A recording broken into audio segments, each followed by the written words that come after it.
할렐루야. 9월 2일 큐티 영상 시작하겠습니다. 오늘 말씀은 창세기 37장 18절에서 36절까지 내용입니다. 창세기의 그런 그 내용은 마치 신화나 동화처럼 쭉 이야기가 전개되기 때문에 그 내용을 이해하는 데는 큰 어려움이 없습니다. 그러나 성경이 이야기식으로 우리에게 전해줄 때에 이것이 늘 하나님의 계시니까 하나님 입장에서 어떠한 그런 메시지가 있는지를 잘 살피면서 볼 수 있어야 합니다. 오늘 37장의 그런 전체적인 내용은 야곱의 그런 인생을 표현하고 있습니다. 성경에서는 야곱의 계보 또는 약전, 히브리어로 토레드트 이렇게 표현된다고 말씀을 드렸습니다. 야곱의 그런 인생은 본받을 만한 그런 인생보다는 어떻게 인생을 저렇게 살까 하는 그런 그 모습이 많이 담겨져 있습니다. 특별히 그의 젊은 날은 더욱더 그러합니다. 그런데 그 야곱의 인생 가운데에서 요셉이 태어나는 것입니다. 요셉의 모습은 마치 예수님과 같은 그런 성품을 많이 가지고 있습니다. 물론 요셉도 젊은 시절에, 특별히 어린 시절에는 아버지에게 형들의 잘못을 이르기도 하고 자기의 꿈을 과시하기도 하고 부족함이 분명히 있었습니다. 그러나 요셉의 모습 가운데 예수님의 그런 성품이 계속적으로 발전되어지고 예수님의 그런 사역이 그의 그런 삶 가운데 나타나는 것을 볼 수 있습니다. 우리는 일반적으로 야곱을 믿음의 조상이라고 부르는데 요셉을 믿음의 조상이라고 부르지 않습니다. 참 재미있지요. 뭔가 그 인생 가운데 성품이 부족하게 보이는 그런 야곱에 대해서는 믿음의 조상이다 그렇게 일컫는데 정말 예수님의 그런 성품과 같이 아름다운 그런 모습을 보였던 요셉의 그런 삶은 믿음의 조상이다 그렇게 이야기하지 않는 것입니다. 이것이 우리에게 소망이죠. 하나님은 우리에게 늘 넘지 못할 그런 기준을 정해놓고서 너는 이런 삶을 살아야 된다 이렇게 말씀하지 아니하시고 정말 우리가 살 수 있을 것 같은 그런 그 모습을 보면서 이것이 믿음의 모습이요, 이것이 믿음의 조상의 그런 그 모습이다 그렇게 이야기하는 것입니다. 남과 경쟁해서 자기 것을 쟁취하려고 하고 다른 사람을 속여서라도 자기 재산을 불리려고 했던 그런 야곱의 그런 그 모습이 믿음의 조상이라고 그렇게 이야기하면서 우리로 본받게 하는 것입니다. 얼마나 따라가기 좋습니까? 결국은 젊은 날에 그러한 그런 모습이 믿음 안에서 변화되고 성품이 변화되고 애굽에 가서 바로에게 축복하는 야곱의 그런 그 모습으로 변모한 것입니다. 우리에게 소망을 주는 것이죠. 오늘은 우리는 야곱의 그런 그 모습 가운데 새롭게 피어나는 그런 요셉의 그런 생애를 함께 살펴봅니다. 요셉은 꿈을 꾸는 그런 사람이었습니다. 그의 마음 가운데 아버지에게 이르고 사랑을 받고 편애를 받으면서 자기 과시욕도 있었고 또 다른 사람보다 더 나은 사람이다 이렇게 생각하는 그런 부분도 있었지만 분명한 것은 그가 하나님 앞에 계시를 받았다는 것입니다. 형들은 그에게 이야기합니다. 저기 꿈꾸는 자가 오는도다 하면서 그 꿈꾸는 자에 대해서 시기하다가 그를 죽이려고 하고 결국은 노예상인에게 요셉을 팔아버리지요. 그런데 그 꿈은 그냥 생긴 꿈이 아니라 하나님이 주셨던 계시라는 것입니다. 한 번 주셨던 것이 아니고 반복적으로 꿈을 주시면서 그의 마음 가운데 하나님이 주는 꿈을 붙잡고 가족을 구하고 민족을 구하는 그런 그 삶으로 나아갔던 것입니다. 요셉이 형들이 일하는 곳으로 갔을 때 형들이 10명이 있었는데 그 10명이 모의를 하면서 요셉을 죽이려고 합니다. 저기 꿈꾸는 자가 오는도다 그렇게 이야기하면서 처음에는 저를 죽이자고 이야기하죠. 감사하게 10명 중에 그래도 양심이 있었던 그런 두 사람이 있었습니다. 첫 번째 형 루벤이죠. 루벤은 최소한 목숨만은 해하지 말자 이렇게 제안을 합니다. 일단은 구덩이에 그래서 빠뜨리죠. 요셉을 구덩이에 빠뜨리고 그리고 시간을 봐서 요셉을 잘 건져내서 그래도 내가 양심이 있지. 아버지가 요셉을 그렇게 사랑하는데 아버지 같으면 모습을 바꿀 수는 없다. 요셉을 구해줘야겠다 이런 마음을 갖습니다. 그런데 루벤은 시간을 잘 못 맞춰서 결국 루벤이 잠깐 자리를 비운 그런 사이에 나머지 9명의 형들이 그냥 미디안 노예 사인에게 요셉을 팔아버리고 말지요. 사실은 죽이려고 했던 그런 상황 가운데서 죽이지 말자 이렇게 적극적으로 이야기했던 사람은 유다입니다. 요셉의 그런 그 마음 가운데 굉장히 긴박한 그런 순간이죠. 형들이 자기를 죽이려고 하고 결국은 깊은 그런 구덩이에 자기를 빠뜨리게 되는데, 그런 상황 가운데서도 요셉은 이러한 상황들을 잘 보게 되죠. 어떻게 안 그럴 수 있겠습니까? 자기의 그런 인생 가운데 형들이 자기를 죽이려고 했고 깊은 구덩이에 빠뜨렸다가 결국 노예 상인으로 팔아버리는 이 상황을 잊을 수는 없겠지요. 요셉의 마음 가운데 이 형들이 하는 그런 그 모습이 다 마음속에 남았습니다.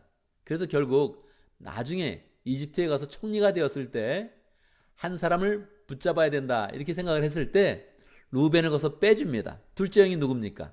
시므온이죠. 그래서 너희 형제들 중에 한 사람은 남아야 된다. 내가 한 사람을 가둬놓고 너희가 다시 와라 이렇게 이야기를 할 때 시므온을 가두게 됩니다.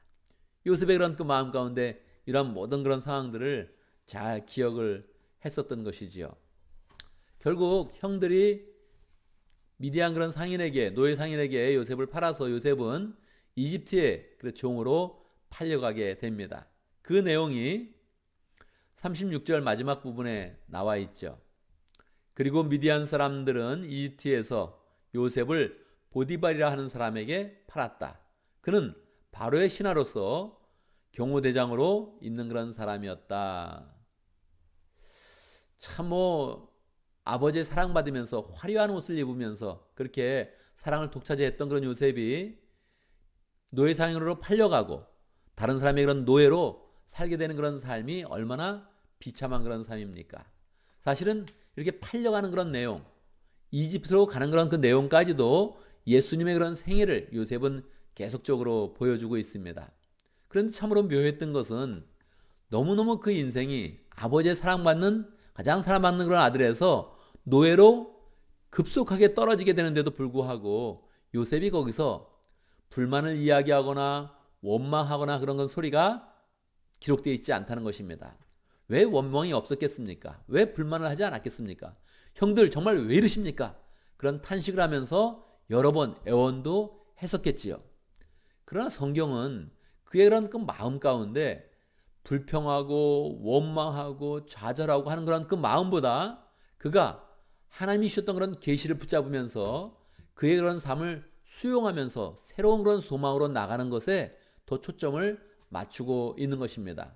정말 예수님의 그런 그 모습이죠. 예수님도 재판장으로 끌려가셨고 여러 그런 상황 가운데 억울함이 있었지만 그 억울함을 이야기하는 것이 아니라 사실은 그 가운데 하나님의 뜻을 어떻게 성취할까 하는 그런 그 마음들을 가졌던 것입니다. 요셉의 마음 가운데 이렇게 원망과 불평보다는 실제적으로 그 생활을, 그 삶, 자기가 나락으로 떨어진 그 삶을 수용하면서 하나님의 역사가 어떻게 펼쳐질 것인가 그렇게 기대했기 때문에 그의 그런 삶이 소망으로 연결되는 것입니다. 그래서 38장으로 이어서 보면 그의 그런 삶 가운데 요셉이 너무너무 고생했다 이렇게 표현하지 않고 요셉의 그런 삶이 형통하였다 그렇게 표현하는 것입니다. 그의 삶은 완전히 나락으로 떨어졌는데 그는 이제 노예가 되었고 모든 사람들이 시키는 대로 그냥 이거 하라면 이거 하고 저거 하라면 저거 하고 죽으라면 죽는 그런 노예가 될 수밖에 없는 상황이었는데 그 속에서 하나님의 역사를 꽃피우는 그런 아름다운 하나님의 사람이 되었던 것입니다. 오늘 우리가 이 말씀을 보면서 그 한 사람의 그런 그 변화 그것보다도 하나님께서 저런 과정 속에서 하나님께서 역사하셔서 야곱의 가족을 이집트로 인도하시고 결국에는 거기 이집트에서 한 민족으로 성장시키시고 구원의 역사를 펼치셨구나 하는 하나님의 큰 그림을 볼 수 있는 그런 눈이 있어야 됩니다. 성경을 이야기로 보지 않고 성경을 한 사람의 그런 개인의 생애를 기술한 것이다 이렇게 보지 않고 하나님께서 한 사람을 택하셔서 그 사람을 통해서 어떻게 풍성하게 구원의 역사를 펼치시는가 이것을 볼 수 있는 그런 눈을 자꾸 키워가야 하는 것입니다.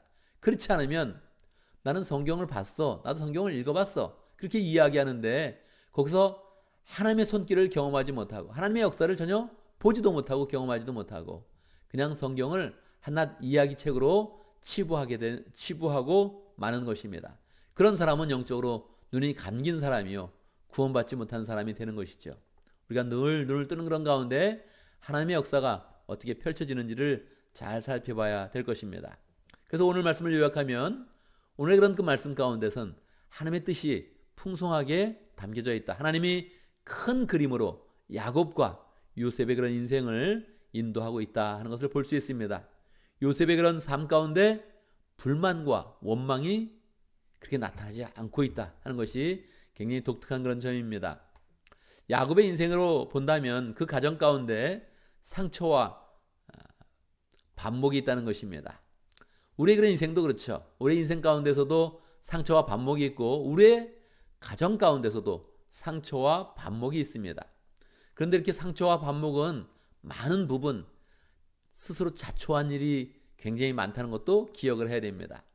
야곱이 한 사람과 사랑해서 잘 가정을 이루었으면 그 장이 더 따뜻하게 되었을 것인데, 여러 사람과 결혼을 했고 자녀를 낳고 그 자녀가 섞이게 되니까 그 반목이 너무너무 자연스럽게 생기게 되었다는 것입니다. 이렇게 반목과 상처가 있음에도 불구하고 하나님의 그런 역사가 차근차근 진행되는 그런 그 모습을 우리는 보아야 됩니다. 하나님의 그런 역사가 요셉을 통해서 이제 이집트로 그 모든 그런 상황들이 변경되어지고, 그리고 삶의 그런 터전이 이집트에서 차근차근 준비되고 있다는 것입니다. 실제로 요셉의 그런 삶은 고생하는 삶이요, 노예의 삶인데, 하나님의 역사가 진전되면서 실제로 하나님의 구원의 그런 역사는 차근차근 진행되는 그런 그 모습을 오늘의 말씀 속에서 잘 보아야 할 것입니다. 오늘 말씀 통해서 또 우리는 기도 제목을 붙잡습니다. 하나님의 뜻이 요셉의 그런 삶과 같이 우리의 그런 삶 가운데 잘 이루어질 수 있도록, 우리가 요셉과 같이 하나님의 뜻을 잘 이루어가는 복된 하나님의 사람이 될 수 있도록 기도합니다. 목장을 위해서 기도하는데 오늘 오해 목장을 위해서 기도하겠습니다. 오해 목장의 최은혜 목자님, 딘 목부님 위해서 기도하고, 말레이시아 지역에서 사역하는 이모랑 선교사님을 위해서 함께 기도하겠습니다. 오늘 교회를 위해서 기도하는데, 오늘 우리 교회 설교 말씀이 은혜롭게 잘 선포될 수 있도록 기도하면 좋겠습니다. 제가 보통 목요일에 설교 준비를 하는데 오늘은 수요일날 설교 준비를 마치려고 생각하고 있습니다. 하나님께서 은혜 가운데 함께 하시고 말씀 준비하는 시간부터 은혜를 주시고, 또 말씀이 선포될 때 사람들이 하나님의 말씀을 잘 들을 때마다 마음을 열고 그 말씀을 잘 받는 그런 가운데 소망으로 승리할 수 있도록 기도하겠습니다. 제가 먼저 기도하고 함께 기도하는 시간 갖도록 하겠습니다. 기도합니다. 하나님의 놀라운 은혜와 능력을 찬양합니다. 정말 우리 가운데 큰 그림을 펼쳐주셔서 우리의 이런 삶은 고생하는 것 같고, 우리의 인생은 반목하고 상처받는 것 같은데, 하나님 그 가운데서도 구원의 역사를 차근차근 진행하시는 하나님 찬양합니다. 늘 우리의 그런 그 마음 가운데 하나님의 구원의 역사를 생각하고, 하나님 우리의 그런 생활 가운데 얼마나 고생이 많은지, 얼마나 힘든 일이 많은지 이렇게 한탄하는 것이 아니라 하나님의 역사를 찬양하며 우리의 인생 가운데서도 하나님의 놀라운 구원의 역사를 펼쳐가는 복된 하나님의 사람 될 수 있도록 인도하여 주옵소서. 이 시대 가운데 하나님 아버지 목장을 허락하여 주셔서 감사합니다. 참으로 늘 이 세상 가운데서 험하게 사는 그런 사람들 목장으로 모아주셔서 하나님의 뜻을 경험하게 하시고, 하나님의 역사를 알게 해주시고, 하나님의 구원을 경험하는 그런 가운데 함께 사랑을 나눌 수 있도록 목장을 허락하신 것 감사합니다. 목장을 통해서 하나님의 역사를 또 풍성히 잘 이루어갈 수 있도록 인도하여 주옵소서. 특별하게 오해 목장의 최은혜 목자님 힘을 주시고 능력을 주시고, 그 목장 가운데 하나님의 풍성한 그런 사랑이 흘러갈 수 있도록 역사하시고, 서로 위로받고 서로 믿음의 가족으로 잘 세우는 그런 가운데 힘을 얻어갈 수 있도록 인도하여 주옵소서. 오해 목장을 통해서 VIP가 더 많이 전도될 수 있도록 인도하시고, 뒷목부님도 축복하여 주시고, 말레이시아에 서약하는 우리 임오랑 선교사님도 축복하여 주셔서 늘 하나님 아버지 그 지역에서 하나님의 역사를 잘 펼쳐가며 하나님의 은혜 가운데 새로운 사람들을 잘 전도할 수 있도록 역사하여 주옵소서. 하나님 아버지 피소스 교회가 하나님의 말씀으로 늘 채워지기를 간절히 원합니다. 하나님의 말씀으로 풍성하게 채워줄 수 있도록 역사하여 주옵소서. 오늘도 제가 설교 준비를 하는데 하나님 은혜 가운데 잘 준비할 수 있도록 인도하시고 말씀을 준비할 때마다 영혼을 품게 해주시고 또 말씀을 듣는 모든 그런 사람들이 하나님의 말씀의 은혜를 또 풍성히 잘 누릴 수 있도록 역사하여 주옵소서. 예수님의 이름으로 기도드리옵나이다. 아멘.